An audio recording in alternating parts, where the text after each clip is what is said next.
The voices. They just won't fucking stop!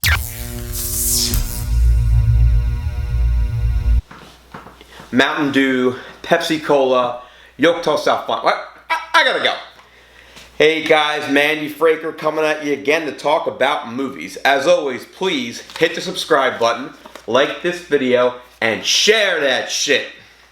You know, ever since I was 16 years old, anytime I watch a movie, I check the IMDb. And there's so many interesting facts, trivia, goofs to talk about the music, the clothes, what all went into the movie. And I just find that stuff really, really interesting. So the other day, I stumbled upon a little 1980s horror gem called Maniac. Now, Maniac stars Joe Spinelli. Most of you guys know him as Mr. Gazzo from the Rocky movie franchise. He's also in Taxi Driver. He plays Frank Zito. He's your average, everyday, middle-aged, white American male serial killer. Say that 3 times fast. And he's kind of like hearing voices in his head from his mother telling him to kill all these women. So he's randomly killing women, killing them in parked cars, just all that kind of stuff, kidnapping them, whatever. And it's kind of like Berkowitz, a lot like that, the way, they keep talking about like other people in the movie or looking at the newspaper, oh my god, the killer strikes again, stuff like that. It was a lot like Berkowitz and not too far time period wise from there. So, the plot of the movie or what all happens in the movie, it's just watch the movie for yourself and you'll see. But I really like some of the facts. So for example, the original budget of the movie was $48,000 and $6,000, which was a lot of money at the time, came from Joe Spinelli, the main who plays the main character, Frank Zito. And he took that out of a $10,000 salary he got from the last movie. William, I think his name is Lustig, is the director. He kicked in money. Somebody else kicked in some money. And I think William Lustig and the other guy who was involved in the movie who kicked the money and had made it in the porno business, of all things. And they put it in an investment account, and eventually that investment account grew to $135,000 while the movie was being produced. And it wasn't enough, so another guy, last-minute investor, came in and said, look, I got the other X amount of dollars, just put my wife in the movie, and we're good. And they made the movie, and I'm sure that they didn't make a whole lot of money, and I'm sure they look back at that kind of stuff now and look at what actors get for movies, Jim Carrey getting $10-20 million and say, damn, I only got $10,000 there. But, that's then, this is now, que sera, sera, whatever will be, will be. Another interesting thing, they didn't have a very high budget. So some of the female victims and some of the other, female characters were actually like low-budget porn actresses that they got on the cheap. So that's pretty neat.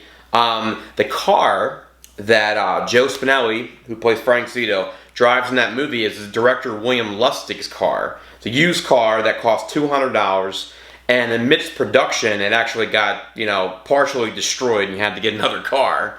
So this is just this movie just has everything. Like, in the end scene, there's a headless corpse.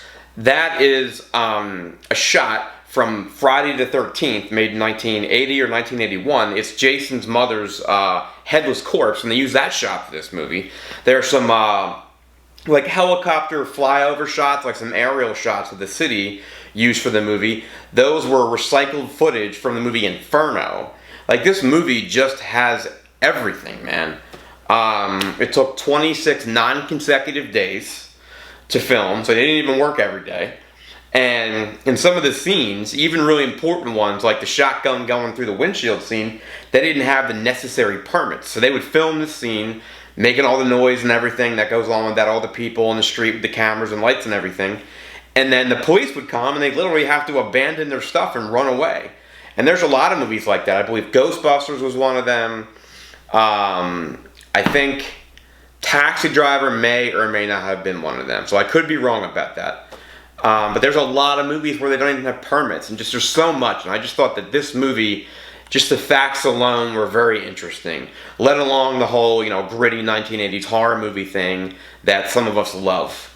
In my opinion, the worse a movie it is, the better a movie is. I just really love this movie, and I really love the facts about this movie. I think I rented it on iTunes, so check it out on iTunes. Maniac, starring Joe Spinelli.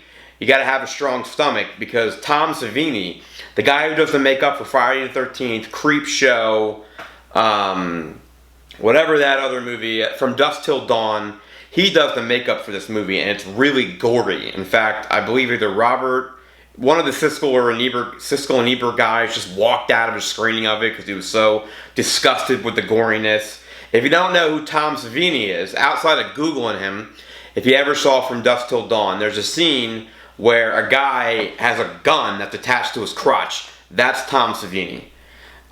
So this movie just has so many different aspects that I find so incredibly interesting. And it's just a short video today. I was kind of excited about talking about this, so if I am long-winded, I apologize. But I hope you guys enjoyed the video. I hope I see you next weekend.